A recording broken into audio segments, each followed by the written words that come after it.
Cool. All right. Welcome, everyone. Welcome to the Captain Ethereum stage. First thing that came to my mind, Chad Vitalik. He might not be so happy about what's been happening in the last couple weeks in the crypto ecosystem, but my talk, quick intro on me. I'm a cybersecurity engineer. I've been in cybersecurity for over a decade. Been with Fireblocks for about 3 years now, and today we're going to talk about red teaming crypto wallet operations. So very timely with everything that's happened in the last week with Bybit. So we're going to talk about the threat landscape, why red teaming, why this is something that, if you're an on-chain protocol, a business that's operating on-chain, why this is something you should invest in and focus on. We're going to talk about the threat model for wallet operations, how it's pretty unique compared to maybe some other traditional IT or cybersecurity systems. We're going to talk about the latest and greatest hacks, Radiant Capital and Bybit. A lot of good lessons to be learned from them. And then I'm going to give you sort of a high-level practical framework to take back to your teams on questions to ask and allow you to perform your own red team on your wallet operations. So what's going on? External nation-state attackers, right? They've been busy, right? The human continues to be the weakest link with targeted phishing attacks, social engineering. We always have the possibility of like physical attacks, like a hammer attack, and coercion, right? These are all continuing to be successful. With the rise of nation states like North Korea, we even see internal or rogue actors masking themselves as employees and getting into these organizations. And so some of the largest breaches within, these are all within the past 6 months or so. These have all been around wallet operations, right? These weren't smart contract exploits. Yes, there was a smart contract component to it, but it was generally taking advantage of the humans involved in wallet operations and taking advantage of their trust. So again, DPRK, North Korea, Lazarus Group. I think I don't want this to turn into a safe bash, because it's really not meant to be. But I do want to kind of sound the alarm here, right? If you are operating a safe wallet infrastructure, for your team, you really need to invest in security now, right? Because DPRK has weaponized exploits for this, and they are emboldened because look at how much money they just made, right? They're going to keep doing this as long as they're making money. So this guy's waiting for you. So why are we focusing on wallet operations, right? Weakest link in cybersecurity always will and continue to be the humans involved, right? Again, this talk is focused for if you're a DAO, a protocol, a foundation, or your business operating on chain, you have wallets and you need to do things on chain with those wallets. You need to have controls around who can actually access those and do those privileged transactions. So multi-party transaction approval and signing, right? Very distinct how I break those two up. Those should be the primary security layer, but the defense and depth of the whole wallet operations can go much further, and that's what I'll cover in the talk. So, I've been working a lot with traditional financial institutions, and they have this concept of maker-checker. I think it's a pretty good analogy for the type of control that you should have for every privileged action that could potentially result in either loss of funds or somewhere down the tree of like that attack life cycle of resulting in loss of funds, right? You need to ingrain in your head that every privileged operation, if there's a maker, right, that's the person that initiates the privileged operation, then there should at least be multiple checkers for that initiator, right? And this goes throughout the entire life cycle.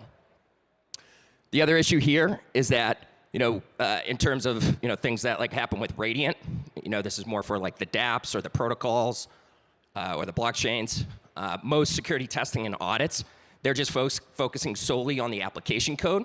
They're not really focusing on how the back end wallet operations is actually going to take place, and typically the weakest link.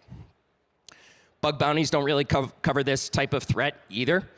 A bug bounty is mostly black box. Really, in order to test some of this stuff, you need to kind of open up Pandora's box, understand, who are the privileged operators in this organization, right? Who are the ones that have signing capabilities? Who are the ones that have approval capabilities? And then create your threat model from there. And this is top of mind again with Radiant. They had pretty good audit reports, right? Their audit reports were pretty clean. It was a relatively trustworthy protocol, but that didn't stop them from falling victim to this type of attack.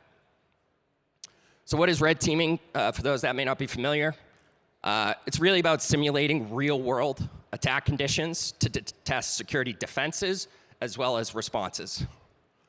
So red teaming is really, I like to think of it really as a sort of practical application of what a threat actor would actually do, targeting a wallet operation.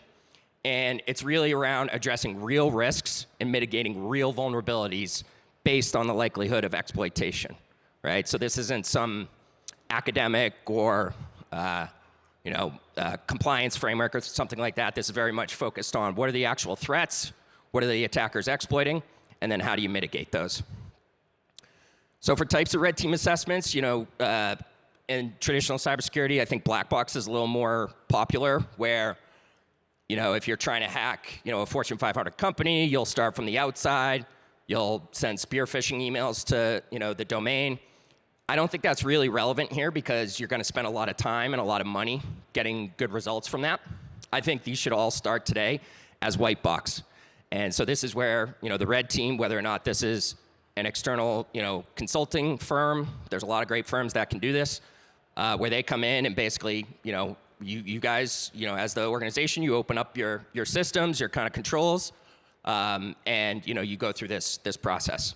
These can also be done internally, right? And this is kind of the key of why I wanted to give this talk, is that you don't need an expert to come in to do this. You really need to own this security process yourself, and hopefully the guidance I give you here can help with that. So what do I think is sort of the best way to do these? White box tabletop exercises. So get everyone that's privileged in your organization into a room. That could be a vulnerability itself. But get them in a WebEx, whatever, a Zoom call, and walk through these different threat scenarios and understand how would you detect them and how would you respond to them, and if possible prevent them. So what is the threat model? There's a lot, right? So I kind of broke it down into you have the basic pieces of who's administering the wallet, right? So this could be a hardware wallet, this could be a software wallet, doesn't really matter for the purpose of this, right? You need somebody that effectively is an admin on it, right? They're the first person in that can set up and add other users, set up policies, rules, whitelisting if needed, all these types of things. So on that level, you want to make sure that you also have makers and checkers so that you don't have an admin who basically has unfettered access, and could be a single point of compromise and eliminate the entire security model, right? So if you had a multi-sig, for example, but it's a 3 of 5 multi-sig, but all 5 of those signers' private keys were generated by one person or one system, that's a flag. So going down through the rest of the life cycle within Acme Corp's wallet here, transaction initiation, right? You want to do, if anyone initiates a transaction, put some checkers there, right? Are you sure? Did you mean to initiate this? Is this exactly what you intended? Next is transaction approval. So this is, in a multi-sig, this would be like the actual 3 of 5. In other wallets like Fireblocks, we do this off-chain because it's private, and it also scales a lot better, and you can enforce a lot more granularity. And then, come actual transaction signing time, and this is really where the safe wallets, with Radiant and WazirX and Bybit, fell flat. Transaction signing was performed on an interface separate from transaction approval. So, Bob, Alice, and Charlie here, they saw the transaction approval. They said, looks good to me, right? This is a typical transaction that we're used to. Let's go ahead and do it. But that approval was not cryptographically tied to the actual signing that then hit the chain of the actual transaction, right? So this is where blind signing comes up, where you don't really know what you're signing because there's a separation between the approval interface and the actual hardware the final point where the actual transaction gets signed and submitted on chain. So breaking this down for Radiant Capital, they were, they have a basically routine smart contract operation for updating token emissions. It sounded like they did this about once a week, right? But this multi-sig that did this, let's say it's a 3 of 5, the multi-sig that, the 3 of 5 that was responsible for controlling emissions on a weekly basis had the same exact permissions as transferring ownership of the entire wallet of all of the smart contracts for this protocol, right? So that was a very kind of egregious break of, least privilege, right? We shouldn't have, if you're going to be signing things weekly for routine operations, that shouldn't also have, the whole keys to the kingdom tied to it as well. They did do a pretty good job, and I really appreciate the openness of the team when they wrote these blogs for the incident. They did best practices. They simulated the transaction payload. They copied it out of the Safe Wallet interface. They, were using multi-sig. They required three signers. But at this point, right, when they initiate the transaction and they're going through their approvals, everything looked legitimate to them. It looked like that routine token emissions that they did every week. They didn't realize that in reality, the attacker, which was likely Lazarus, North Korea, replaced that legitimate transaction with a transfer ownership. And again, that's the keys to the kingdom here for Radiant Capital. They lost, the whole protocol $50 million later. And again, the issue here too is that where the actual signing occurred, so at the point where, you would actually have the opportunity to see what is the transaction getting signed, it's transfer ownership. That happened on hardware wallets that, they didn't have visibility into, wasn't decoded, blind signing, all those issues. So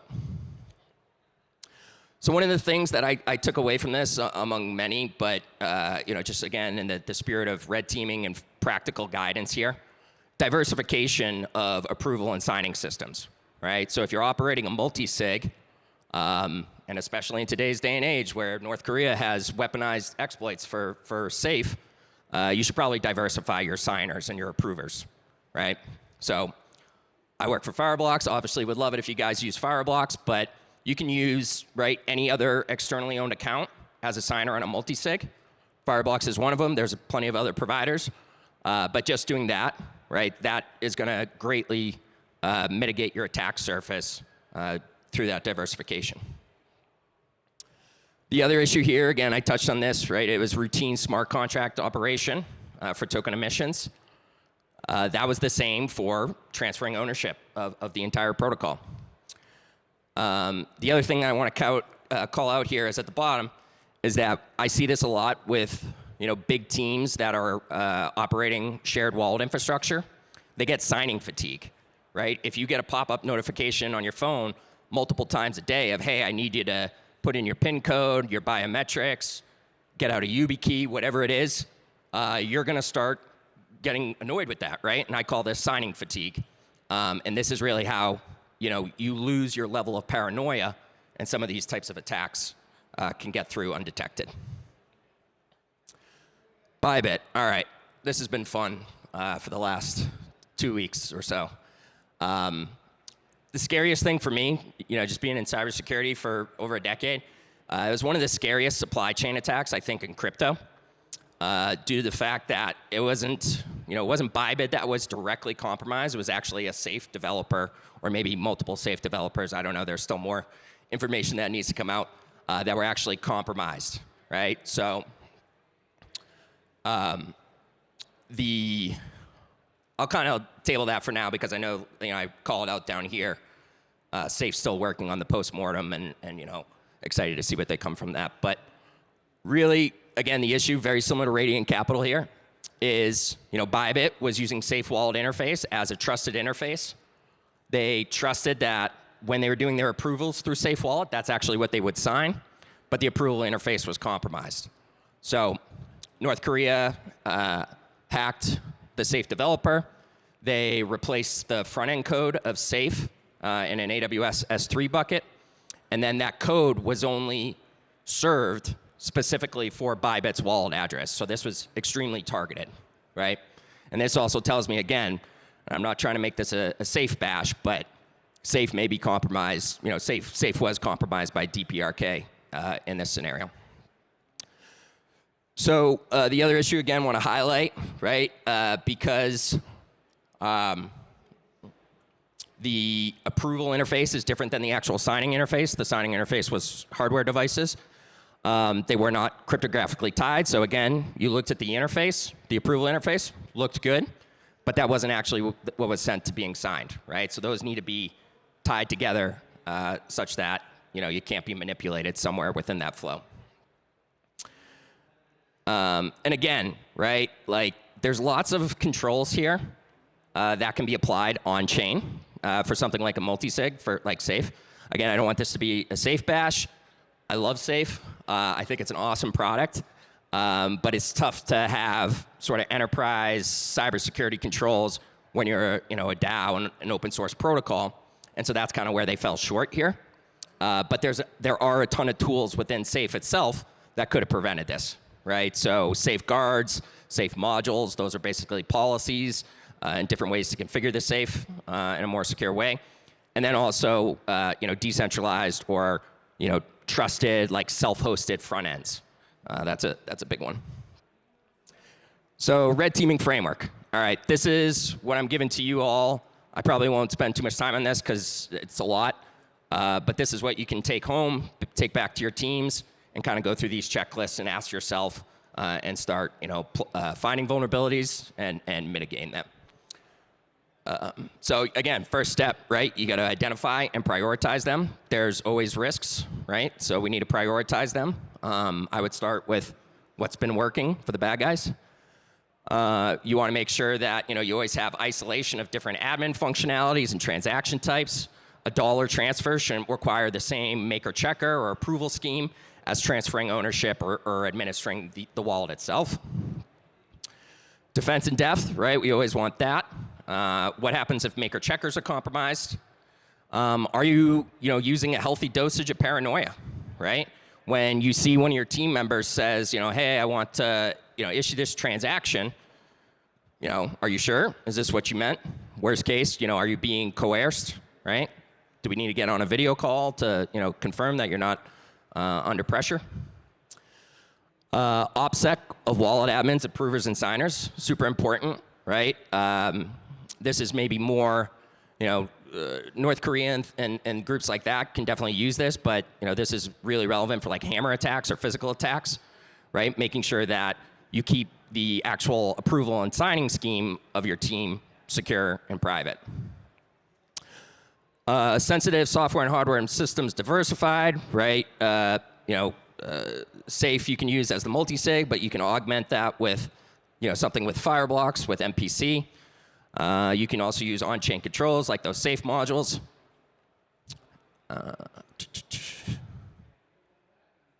Do you have detection and response, right? Can you pause your wallet operations if something goes bad? Can you remove compromised transaction approvers and signers? Could that be a denial of service or maybe an avenue for like fatigue as well? Can you migrate your sensitive devices or personnel? Are you susceptible to signing fatigue? And then, very relevant to Radiant, Bybit, and, blind signing, right? Is what you see is what you sign. What you see is what you signed should always be the desired outcome here for any wallet operation, right? So you want to make sure, again, that the approval interface, right, that's what you see, is actually what you sign, right? So always ask yourself that. And then also private key theft, right? Keys to the kingdom, but it doesn't always have to be game over. That's where these tools like Safe, the modules, the guards, they can actually come in and help. So this is, I kind of think of this as like the filter. Fireblocks, where we operate, mostly on this off-chain security side. But these are all controls that you should take back to your organization and say, right, are we doing these things? Are we enforcing maker checkers across all these before a transaction gets signed and submitted on chain? And then are we also implementing on-chain security controls as well? That's it.